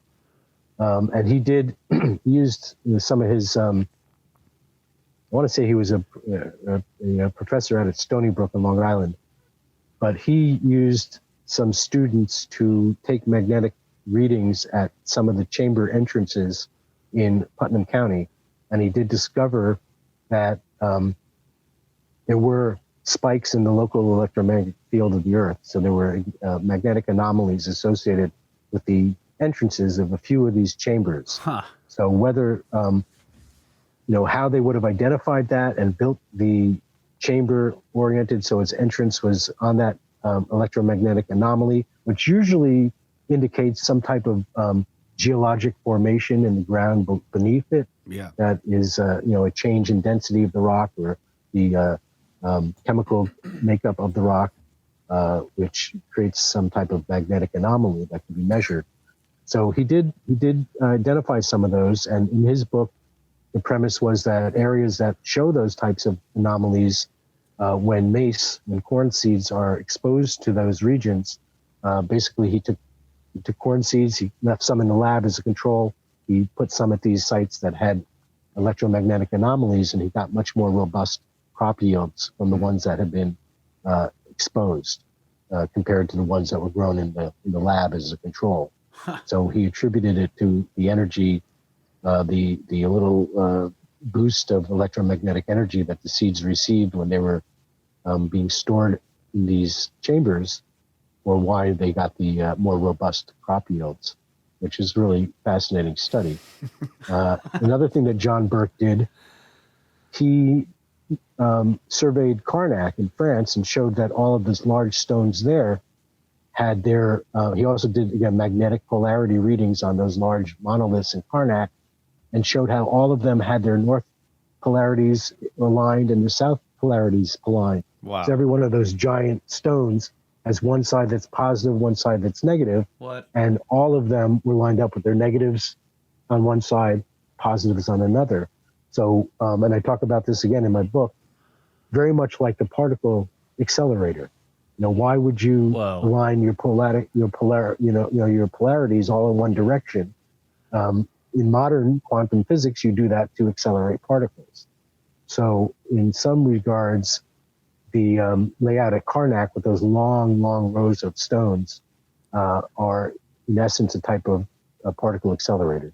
So what they were looking to accelerate particles for, well, what are they doing it for at CERN? They're looking for the God particle. Yeah. Right? So, why wouldn't they be looking for something similar thousands of years ago with these stone configurations? Wow. Building proton beams. Holy crap. That's the one in France. That's the, I'm trying to remember if this is right. That's the one, there's like hundreds of them, that there's tons of. Karnak. Yeah, Yep. That's right. Okay. We should put some corn seeds in the Large Hadron Collider. And we could certainly pop it. I'm sure they would pop in a second. Yeah. Could get some popcorn. Right. Some Higgs popcorn. It's a new particle they're going to be searching for. That's right. All right, man. Well, this has been excellent. Thank you so much. Tell everybody where they can find you and your work online. Where can you find me? Well, we have a nonprofit called overlookmountain.org. That's for the Lewis Hollow site, which is the site that your friend found his way to there in Woodstock, the serpents and the effigies and the Draco petriform. So overlookmountain.org is the nonprofit. We do tours when there's no virus to infect everyone. We do programming and do lectures and PowerPoints and talk all about this stuff. So you can find me through overlookmountain.org, Overlook Mountain Center. All right, and everybody should get the book Spirits in Stone. Yes, my publisher would be upset at me if I didn't push those a little bit. So there's Spirits in Stone. There's Mysteries of the Ancient Past, and there's Lost Knowledge of the Ancients. And those are previous books that are edited anthologies of research from different researchers around the globe, looking at the mysteries of human consciousness, technology, and the evolution of human civilization. All right. Feel free to check those out as well. All right. Is there anything else that we missed that you think is important? Your listeners can check out the NERA website, New England Antiquities Research Association, NEARA.org. They're also a nonprofit, and they're dedicated to studying, documenting, and preserving these ancient cultural sites, understanding them in their proper cultural context. So I always like to plug them. And I served as, 2 terms as vice president a few years ago. So they're a good organization. Awesome. All right. Man, next time we're up in the Northeast, we'll have to, hopefully we can get on one of those tours with you. That would be awesome. Yeah, that would be great. Definitely look me up if you're up in this area, and it'd be great to meet you guys in person one day. Yeah, and we'd like to have you down to the area where my uncle is in Vermont, because there's some really interesting stuff. We'd like to let you look at it and get your thoughts on it. That would be great.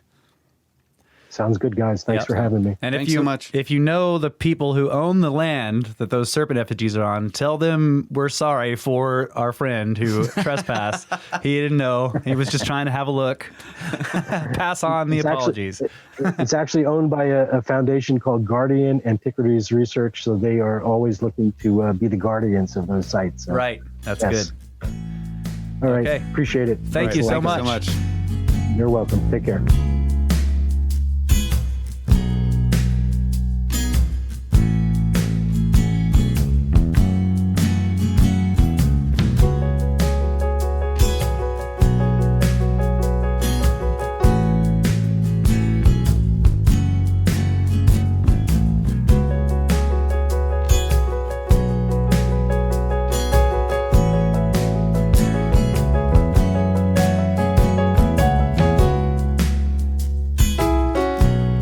Ladies and gentlemen, that was our interview with Glenn Kreisberg. Very interesting stuff. Yes. Man, I'd love to go hiking out in the woods with that guy in the Northeast for sure, where we've been in Vermont. That would be really awesome. And wow, that stuff about Malta. Yeah, the Malta stuff was great. It straight up reminds me of like what Chris Dunn did. I mean, like looking at the wave guide, you know, these things that look like wave guides in the pyramid, and yep, that's incredible. That looks like a wave guide. That's right. Yeah, and we talked about this. I can't believe I did this, but we talked about it before the show, and I didn't mention it. I don't think I did during the show.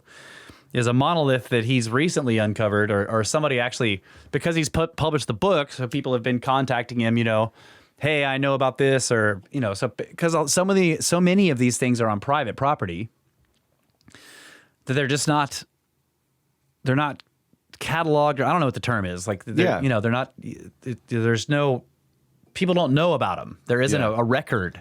The private landowners know about them, but there's, they're just interesting. They don't know wouldn't have any inclination to think that they're Native American or built by humans. But there was this particular one, and this guy, I guess, wrote to him or contacted him somehow and said, hey, I know about a standing stone that is very strange.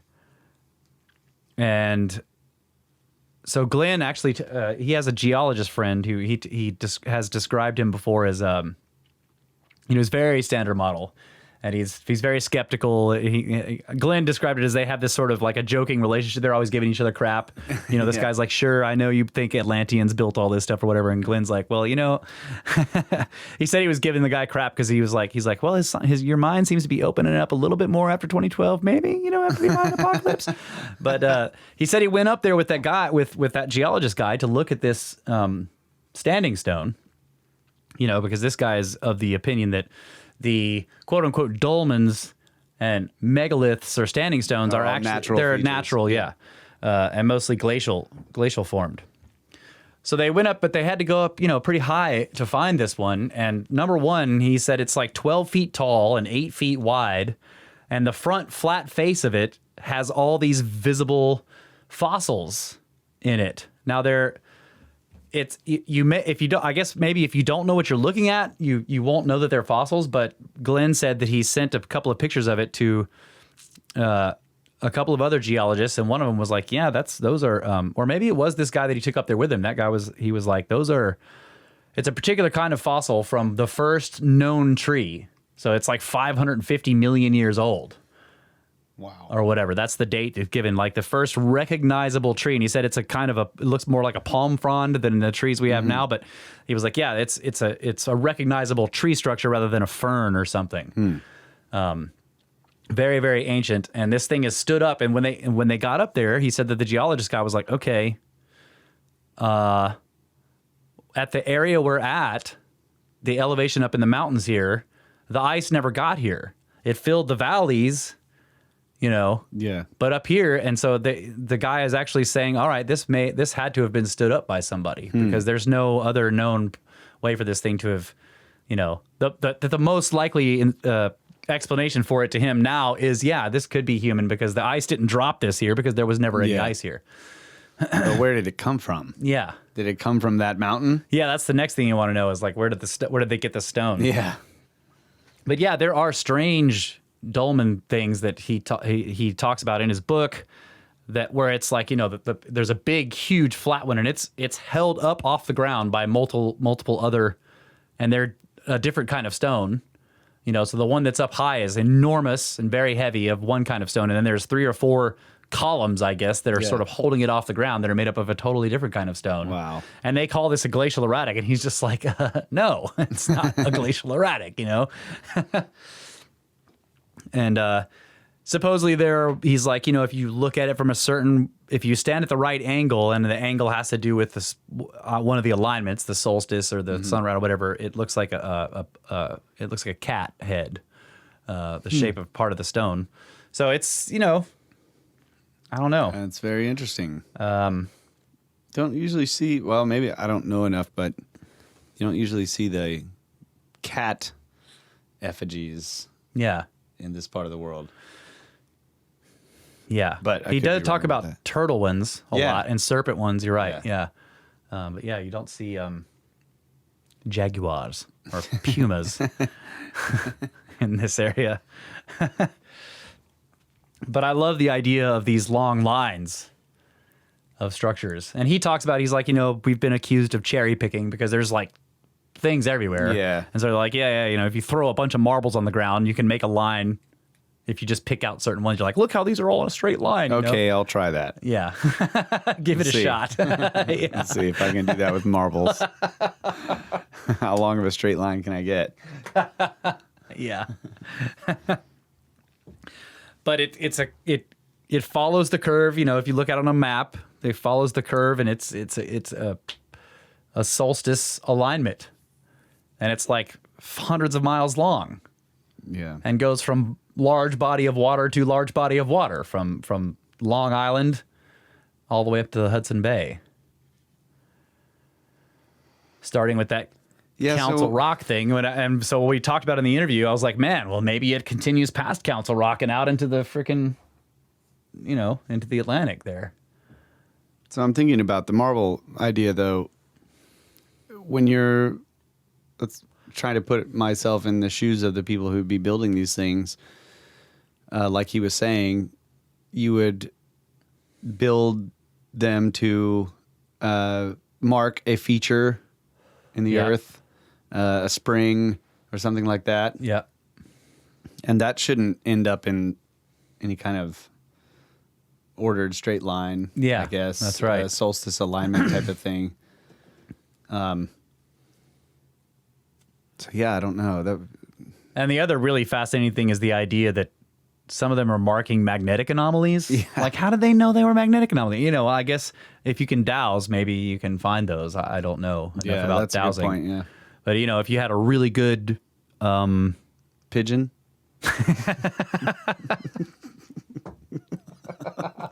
That's not where I was going, but Okay. I was going with what would you call somebody who was like an earth scientist before we had earth science, somebody who used their, I don't know, innate abilities to detect where's the water, where's the. So the whole discussion about magnetism made me think about going back to the very beginning of the interview, and we were talking about these cycles and what they might do to our consciousness or our awareness of these subtle forces. Yeah. And using pigeons as an example. Seriously, like I know. They have some way of detecting, and maybe it's magnetism, right? They have some sense. Yes. Yeah. Right? Now, the interesting thing about the seeds and magnetism. Yeah. So we've talked about before on this podcast the possibility that there were periods in the past that there was a heightened electromagnetic field. Actually, there's science to prove that. Yep. And So you're right. If there was a heightened electromagnetic field, then maybe those spots would have been a lot stronger too. Yeah. And also, that we might have had heightened perceptions Of or that perceptive field, yeah. abilities to recognize them. Yeah. And even then, you look at a subtle art like dowsing, that might actually become a very really powerful. Like not subtle, Right. At all. Yeah. Right. Yeah. Like it'd be interesting to think you're walking through the forest and you see the way the tree branches are doing stuff, and you're like, oh, there's something going on here. Yeah. Yeah. I don't know. That's true, because I have noticed, well, I don't know, because it's, I'm just looking at photographs, but I have noticed in places where pictures of areas where there's supposed to be magnetic anomalies, you can see that the trees sometimes grow very strangely, you know? I don't know if this is a possibility, but it just occurred to me. I was driving at the orchard a while back. I think must have been kind of early in the morning. The sun was low, and I'm driving through this really tall grass in the Gator. Yeah. And the sun was just hitting the grass just right to where you could see all these billions of spider web lines going across from grass blade to grass blade. Yeah. Right. And it looks, of course, like a pattern. Obviously, the sunlight's shining off this particular, all these Angle. strings that are at Yeah. a particular angle. Yeah. It just made me think about that, right? Like, Yeah. Now we know what's holding the grass together. no, I'm just thinking about the way all of these life forms act Yeah. due to whatever subtle forces are going on. Right. And so you might notice, a particular Oh, okay. Yeah. deviation in So someone who knows what to look for might see, like, okay. like if you really paid attention to that type of thing, yeah. would you notice that for some reason there were areas where it was strange, Right. different? Yeah. All the spider webs here are weird. Yes. Let's build a cairn. Maybe it's pines. No, I'm just imagining it. I mean, when you use psychedelics, you start to see the patterns. Yeah, And so maybe they did it that way. I would love to. That would be a fun test. Like, can I? Yeah, every time I throw these marbles down, they all line up in the pattern. There you go. But yeah, the Malta stuff with the wave guide, and then the Hypogeum, and then I had never heard, because I've heard the above ground structures that he was talking about. I've heard them described in so many ways. When you look down at them, people see like clover shapes because they have multiple circles, or they see them as cymatics, or they see them as a they're like, okay, this was a sacred feminine, or they were worshiping the fertility goddess, and these are all womb type things because everything's round. There are a lot of the structures on Malta. When you look down at them, you see that there aren't any flat. There's no squares. They're very oval and round shapes. There's no straight lines. So they're organic, or they're there's all these different ways to describe them. I've never heard somebody say, that looks like a 800 megahertz radio wave. I'm like, what? And of course, then I start thinking cymatics. I'm thinking of a cymatic pattern. So. Yeah, I don't know much about the wave guides and stuff. Like that's definitely something I should look into. Well, I think that he was saying that the wave guide was showing him, that they understood properties of wave propagation. Yes. Right. But the hand-shaped things that he was saying about the 800 megahertz, whatever. Yeah, how it has that there's a circular palm area, and then there are these lobes that come off of it, and some of the structures look like that. They're very organic looking. I just have no concept of how that could be. Yeah, we'll have we'll have to look up the radio wave, what it looks like. Yeah, it's cool. Yeah. Very cool stuff. Just read, not too long ago, a series of articles on these underground chambers, and or underground chambers. I mean like the Hypogeum. Yeah. Darren QU. Is that the name of the other one? Yep. Yeah. They found another one. Yeah. Recently, I don't remember. It's I don't know near what that was Darren called. QU. Yeah, they're in the same area. Yeah, it's even bigger. Yeah. Yeah. Haven't heard anything about that since then. They're all connected by roads down at the bottom. Yeah. It's just mind-boggling that you could, that these people could, or anybody, even today, carve them out, by hand like they think they did. Yeah. And get the precision necessary to propagate. Have something like the oracle room. Yeah. Yeah. That's just, I don't know. Just go back to Christopher Dunn's work and just think, yeah, this is not done by hand. That's that's my knee-jerk reaction. Yeah, those pillars in the Hypogeum look pretty bladey. That's right.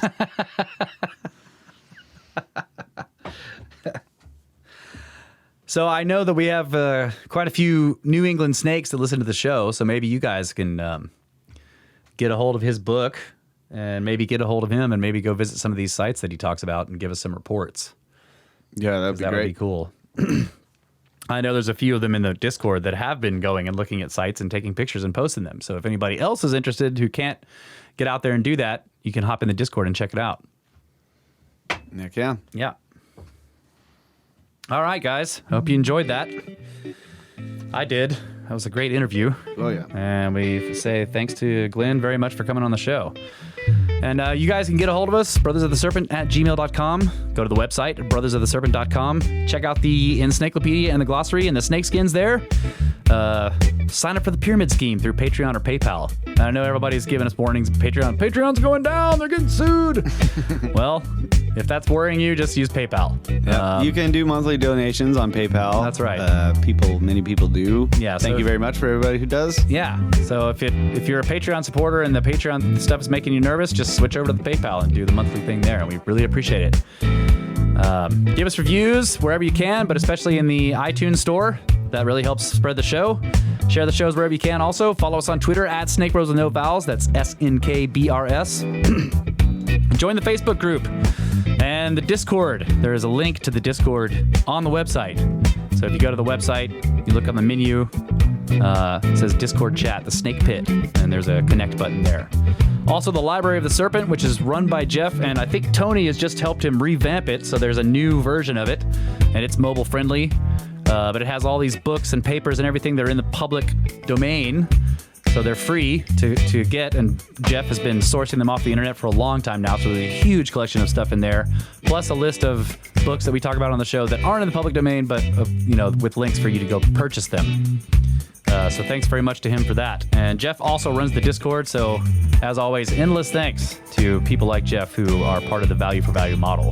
Yeah, thank you so much, buddy. Yeah, Jeff and Tony for the library and the Discord. And then History Shift, who makes all of our YouTube videos. You can follow him @History Shift on Twitter and find him also on YouTube. He makes all of our videos, so if you're watching this on YouTube, this is his work. So thanks very much to him. Pod Doodles, who takes some of our shows and turns them into doodles that you can watch while listening to the audio of the show. It's really cool. So check him out @Pod Doodles on Twitter and Pod Doodles on YouTube. And then there's Cosmographia, the podcast we do with Randall Carlson. Check that out. And thanks to Where Did the Road Go, Uncharted X, Mike and Maurice's Mind Escape, Grimerica, Conspiranormal, the 7 Ages Audio Journal, and Skeptico. And all of you listeners out there, thank you guys so much. We love you. We always have. Always will. Good night, Adamu. Get back to work.